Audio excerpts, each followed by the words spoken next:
evening to all our viewers in Nigeria and the rest of the world, and welcome to this special program 2017 in Retrospect. I'm Ijoma Onyato. And I'm Nel Taigwe. It's good to know you're out there. Just a few hours to the new year. Let's look at what the year has been like. It has been a very eventful year, I would say, NT. It's one that's been difficult, a lot of people have said. And looking at towards the end of the year now, tapering down, we see the fuel scarcity, the long queues all over again. But then it has been very eventful on many fronts, no shortage of public opinion in terms of our politics and our security, in terms of the judiciary. And here we are, NT. Yes, indeed. If you want to look at the year, you look at issues like security that dominated the conversations across board, the security, economy, and all the talks about how we're moving forward. How is it that we are still at this point? And then some will say, with the clashes of herdsmen and farmers across board, the monies being approved by the governors for the military, all of that conversation is back on board. But then we're looking at that particular conversation. They say it's not just for the military. There are other things that were added to that specific amount. The judiciary was also, in focus as well. They were in the courts themselves, even the judges and the justices. A very eventful year, I'd say, this year, isn't it? The year had its ups and downs, but there were also some good moments in the year. We had Nigeria qualifying for the World Cup. We had the girls winning the basketball competition and qualifying for the World Cup in basketball. At that, there were also some downtimes in the sports scene, where we had the federation elections, controversies here and there. But all in all, 2017 has been a year full of ups and downs. And don't forget, the jury was out on the economy. Everybody was thinking of how we're going to get out of recession. Whole recession lingo was just out of this world. Yes, but talking about the economy, we also looked at job losses. Over 4 million becoming unemployed who are who should be viably employed. They lost their jobs, they became unemployed, so increasing their unemployment rate in the country went up. That's based on the statistics of Nigeria. I was going to say that depending on what set of statistics you're looking at. We're working with that of the NBS, telling us that unemployment in Nigeria has gone up to a figure that has not been before. What are the prospects going into 2018? And security, as we said, is something that also dominated the discourse, particularly around the time the president was away on medical vacation. You saw the heightened discussion on restructuring at that time, and everyone had something to say about how they thought the nation should be structured at the time. Talking about the way the responses to that issue of restructuring, the president took some criticism, even though he was away. He took some criticism from a lot of quarters as regards the situation of the country in his absence. He also had strong words for those whose utterances were threatening to tear the country apart. I mean, they tagged them hate speeches. But let's listen to what he had to say at that time when he returned. Nigerians must be grateful to our gallant armed forces for rolling back the frontiers of Boko Haram's terrorism, defeating them and reducing them to cowardly attacks on soft and vulnerable targets. Nigeria is grateful to its neighbors and the international community for the collective efforts to defeat this worldwide menace of terrorism. Through targeted air strikes, most of the leadership and the identified logistic bases and routes of the insurgents have been neutralized. The armed forces have established a naval presence in the Lake Chad Basin as part of the coordinated military efforts to curtail the movements or re-emergence of the sect in the area.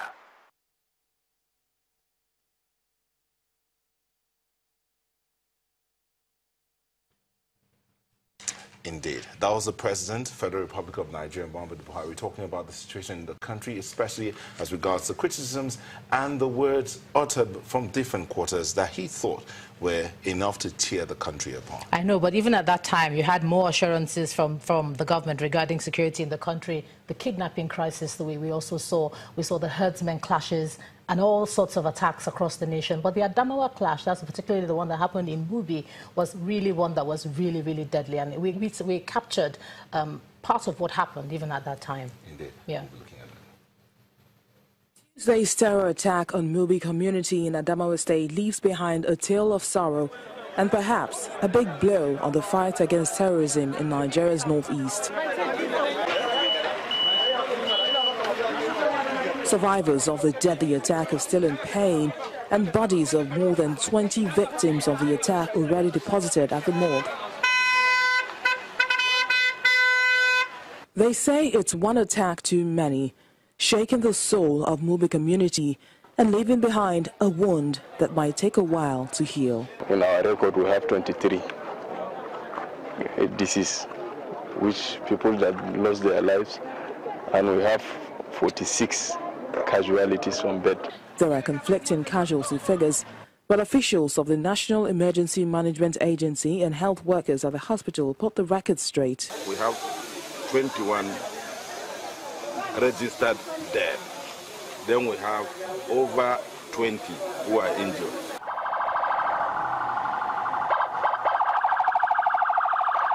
A government delegation headed by the State Deputy Governor, who's also from Mubi, is here, first to commiserate with the people, assess the level of damage, and then see how survivors are responding to treatment.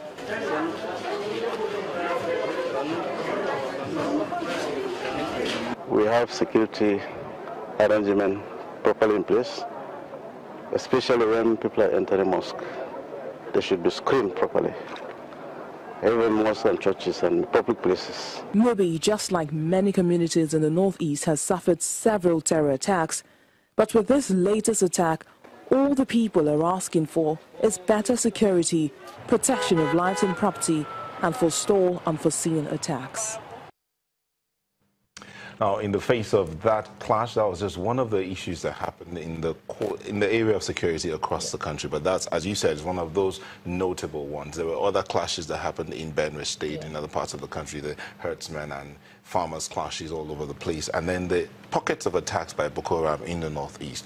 Now, to help us look at the situation in the security area across the country in 2017, we have two retired military officer here in our studio, Colonel Francis Okosun. Thank you for joining us. Thank you so much for having me.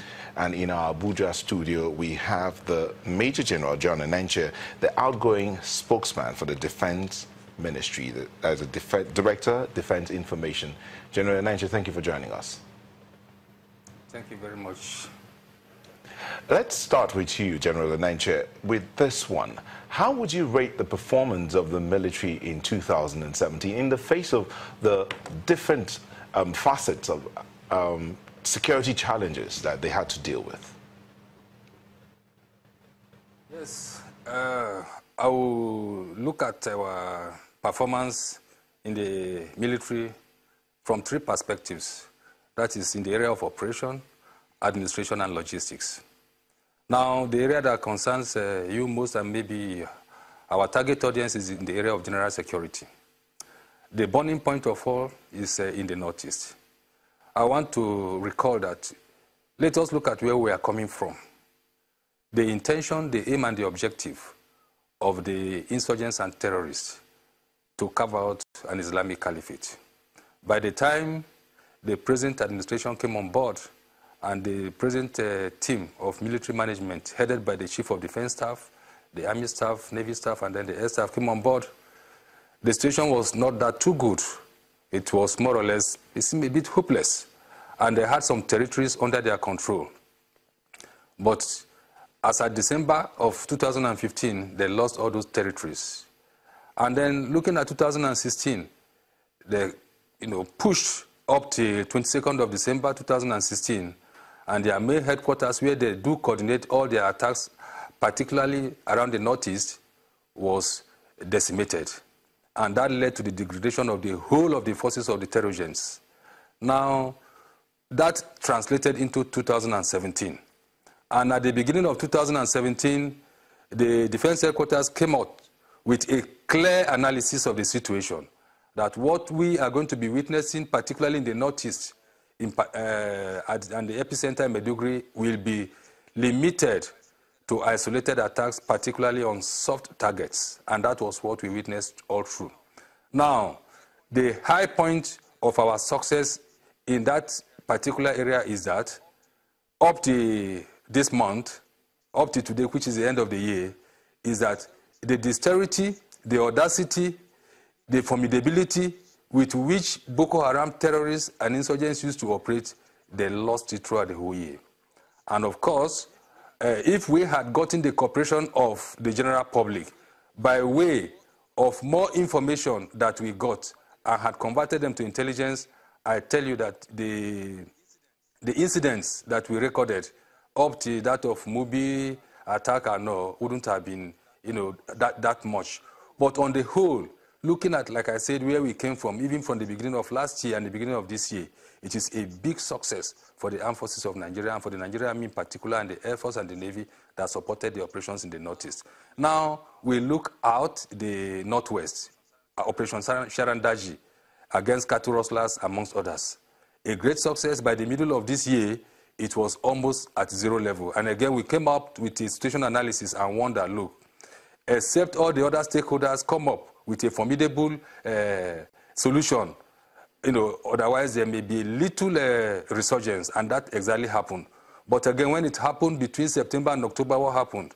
The military, the army in particular, came to the rescue, and today they have become bandits and then turned to criminals, as it were. Now we look at the North Central, where we talk about Operation Safe Haven. The common thing there is cattle and herdsmen, and then sometimes they used to call it a religious crisis.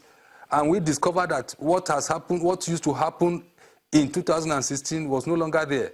You agree with me that it became reduced to the extent that somewhere around Birom, around Bokos local government, even the people that you had these clashes with the farmers and then the herdsmen, they now come to terms.